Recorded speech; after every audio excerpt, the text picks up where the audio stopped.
Bon, ben on y va. J'ai le droit à 18 minutes 13. Oh, c'est magnifique. Avant, j'avais 57, 70. Maintenant, suis à 18. Ouais, c'est pas grave. Bonjour à tous mes abonnés, aux frères et sœurs et aux amis. Mon Rabbi, je te bénis, ainsi que les frères et sœurs. Et puis aussi mes ennemis. Et voilà. Je repars un petit peu en arrière dans le Davassi parce que je suis dans le Davassi Code. Il parle de Marie-Madeleine, de Jésus, enfin de tout ça. Et de grandes vérités. Je fais plein de vidéos pour dire plein de vérités sur beaucoup de choses. J'ai des grandes connaissances parce que, vas-y,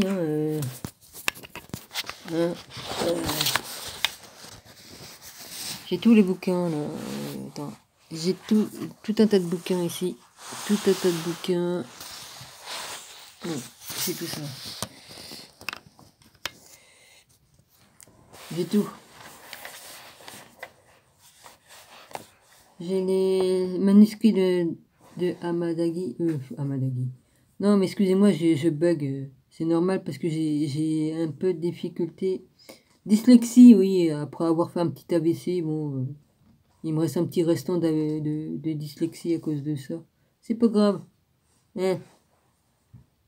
J'en suis revenu, vous inquiétez pas. J'ai failli mourir, mais j'en suis revenu. Ben, c'est que j'ai mis ma loupe, moi. Voilà. Alors là, je vais retourner un petit peu en arrière, les gars. Oui, j'ai beaucoup de livres, hein. Je suis même pas foutu de... Voilà, le code de Davassi. Et puis...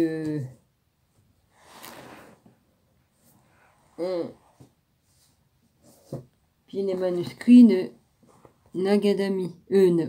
Non, mais faites pas attention. Et puis il est tard aussi, hein, vas-y. Nag Hammadi. Excusez-moi.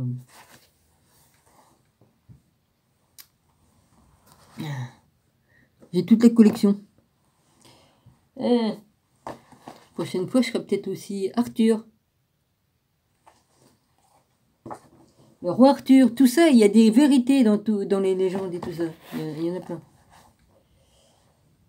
J'ai déjà fait sur les civilisations anciennes. Et il y a des grandes vérités aussi. Puis je peux vous faire aussi sur les pierres.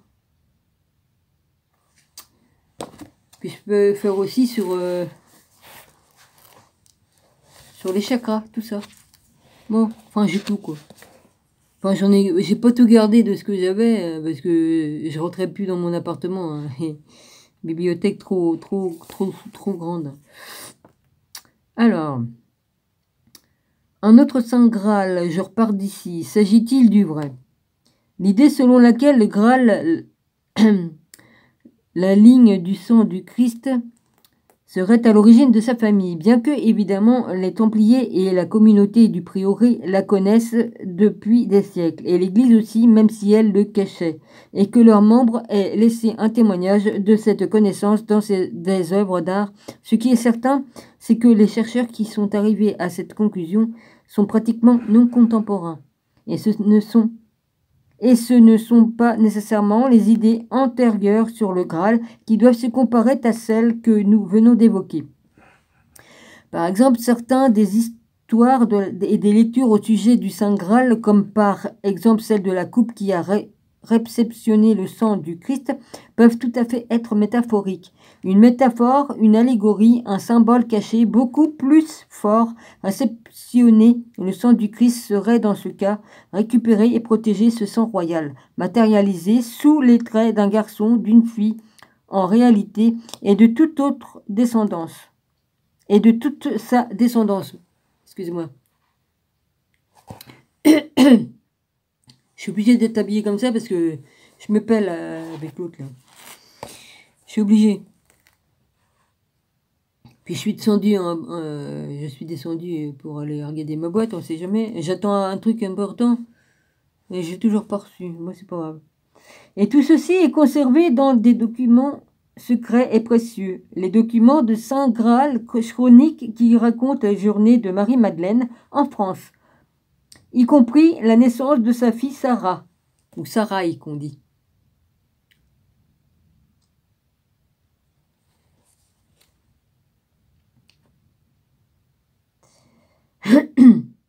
et de ses descendants à la façon d'un arbre généalogique. Mais il ne s'agit pas uniquement de cela, ce qui ne serait pas rien. De plus, les documents de Saint Graal contiennent des dizaines de milliers de pages dont les informations sont antérieures à l'époque de Constantin et bien sûr au concile de Nicée, au sujet de ce Christ humain auquel nous faisons allusion. Mais il est toujours vivant, le Christ.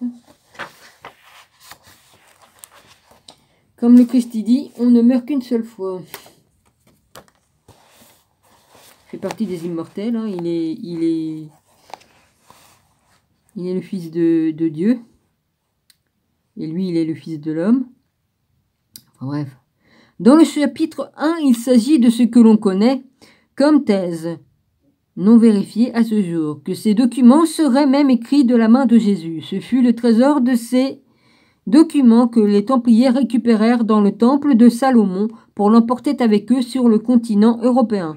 Mais les chevaliers de l'ordre du Temple n'allaient pas uniquement chercher des documents au même endroit, se trouvait aussi la tombe de la dépouille de Marie-Madeleine.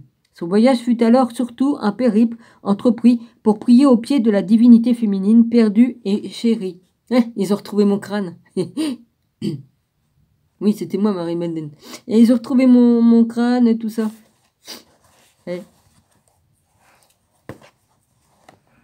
Le Saint Graal est donc en réalité deux choses à la fois. D'un côté, l'origine et les descendants du Christ, le sang royal dont la garde a été confiée aux chevaliers de l'ordre du Temple.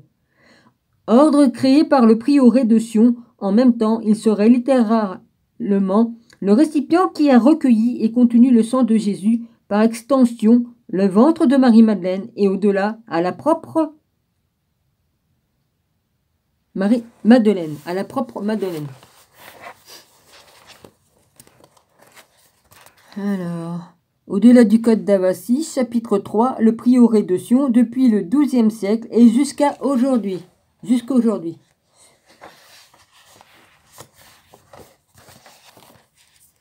Le prieuré de Sion, depuis le XIIe siècle jusqu'à aujourd'hui.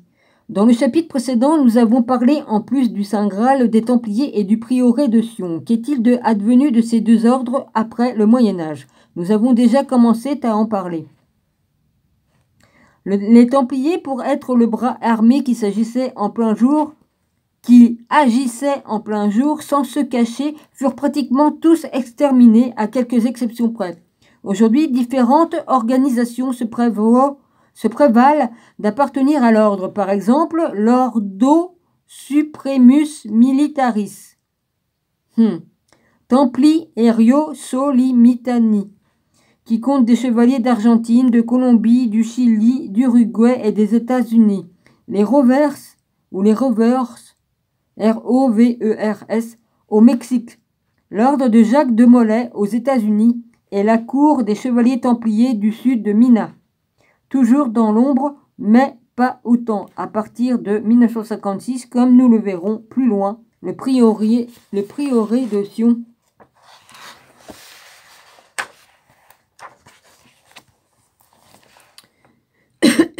a actuellement la mission de protéger les documents de sang réel. Faire de même avec la tombe de Marie-Madeleine et protéger la famille de Jésus, c'est-à-dire les membres de la dynastie mérovingienne qui se trouvent toujours parmi nous. Ben oui. Mais comment le prieuré de Sion a-t-il traversé les temps dès son origine jusqu'au début du XXIe siècle? Au fil des siècles, comme nous le verrons plus loin, sa subsistance s'est faite de façon secrète dans les coulisses en présence d'un homme ou d'une femme éventuellement important, occupant le poste de grand maître. En général, tel que nous pourrons l'apprécier dans la liste qui suit, chaque grand maître a été lié au pouvoir politique de son époque. Il appartenait à une société secrète quelconque, il participait à de mystérieuses alchimies, était un artiste brillant, etc. Parfois même tout cela à la fois. Ben oui, il y en a qui avaient un QI assez long pour faire tout ça, de toute façon. Alors là, ça doit être Mozart. Ouais, c'est ça. Alors, il y a Isaac Newton à gauche, Wolfgang Amadeus Mozart au-dessus. Et Victor Hugo en bas. 3 grands maîtres du prieuré de Sion.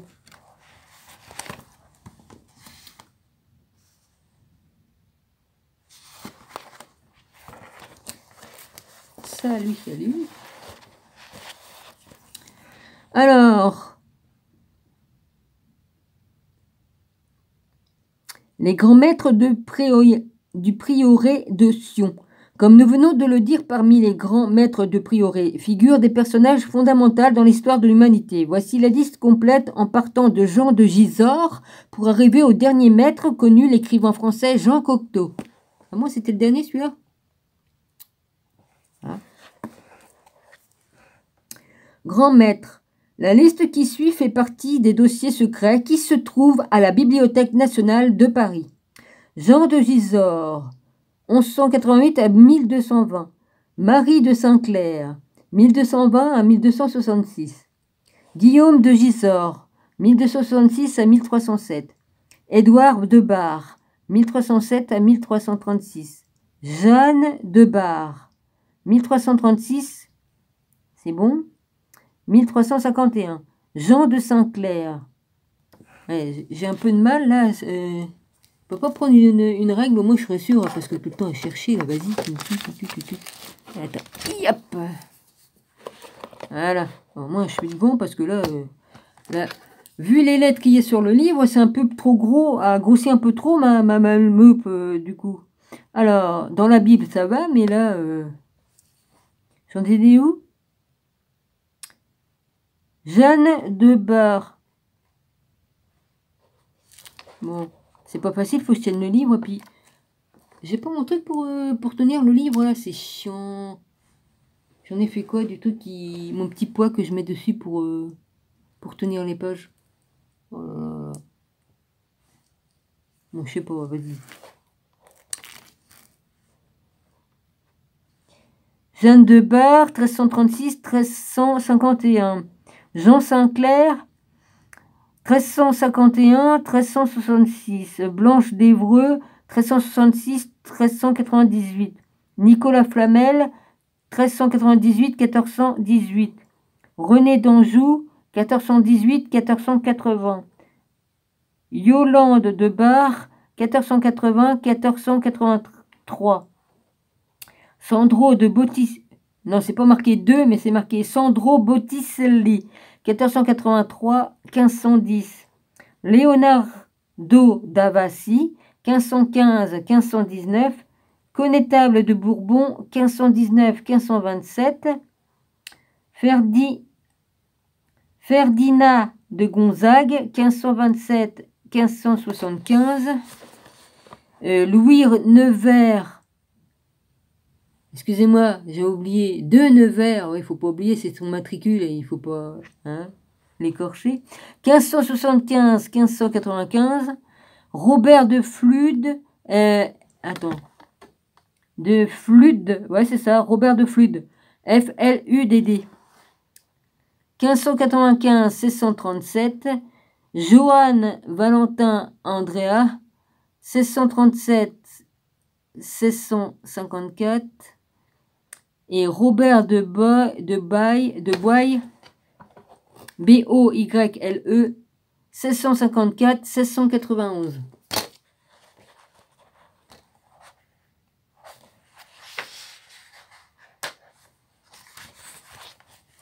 Ah non, il y en a encore par là.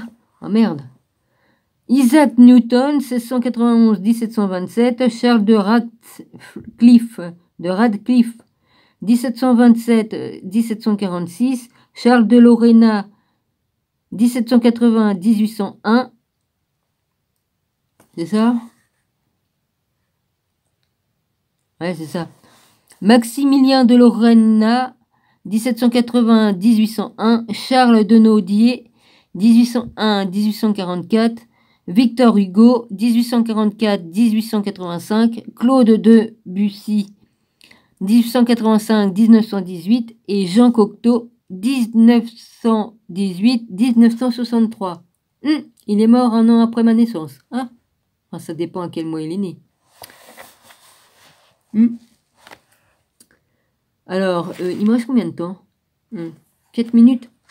Bah, c'est sûr qu'en lisant ça, ça fait pas bien, ça fait pas ben long, hein. Enfin bref. Bref, biographie, pardon, des grands maîtres. Jean de Gisors, premier maître indépendant du prieuré, né en 1133, mort en 1220. Marie de Saint-Clair, née autour de 1192 en Écosse, descendante de Henri de Saint-Clair, baron de Rosselin, qui accompagna Godefroy de Bouillon lors de la première croisade. Quelques preuves non définitives indiquent qu'en plus elle aurait pu être la seconde épouse de Jean de Gisors. Guillaume de Gisors, petit-fils de Jean de Gisors, né en 1219, on connaît peu de choses sur lui, sauf le fait qu'il fut initié à l'ordre de la Barque et à la double demi-lune en 1269, tous deux créés par Louis IX pour les chevaliers qui l'accompagnèrent lors de la 6e croisade. Édouard de Bar, né en 1302, il était comte de Bar, petit-fils d'Édouard d'Angleterre, d'Édouard Ier d'Angleterre, et neveu d'Édouard II. Il est aussi fort probable, sans être sûr à 100%, qu'il a eu à voir avec la dynastie mérovingienne. Sa fille, en se mariant, entra dans la maison de Lorraine, les généalogies de Bar et de Lorraine s'entremêlent à partir de ce moment-là. Il participa à des batailles et opérations militaires et achète le domaine de Stenay à l'un de ses oncles, Jean de Bar. Il meurt en 1336 lors d'un naufrage sur la côte de Chypre. Si, comme l'affirment les documents du prieuré, Édouard occupa son poste de grand maître à l'âge de 5 ans, il est possible que son oncle Jean de Bar l'ait remplacé jusqu'à sa majorité. Le fait de nommer un mineur grand maître suppose qu'il soit lié par le sang ou la famille. Souvenons-nous de son lien probable avec la dynastie mérovingienne. Ah, bah ça va bientôt. Il me reste encore 1 minute et des poussières.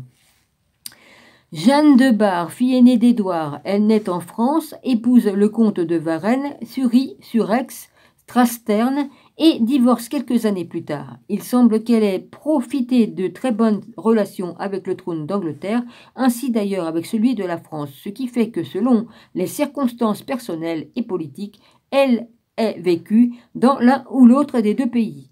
En présidant le prieuré jusqu'à 10 ans avant sa mort, on peut supposer qu'elle fut la seule des grands maîtres à abdiquer.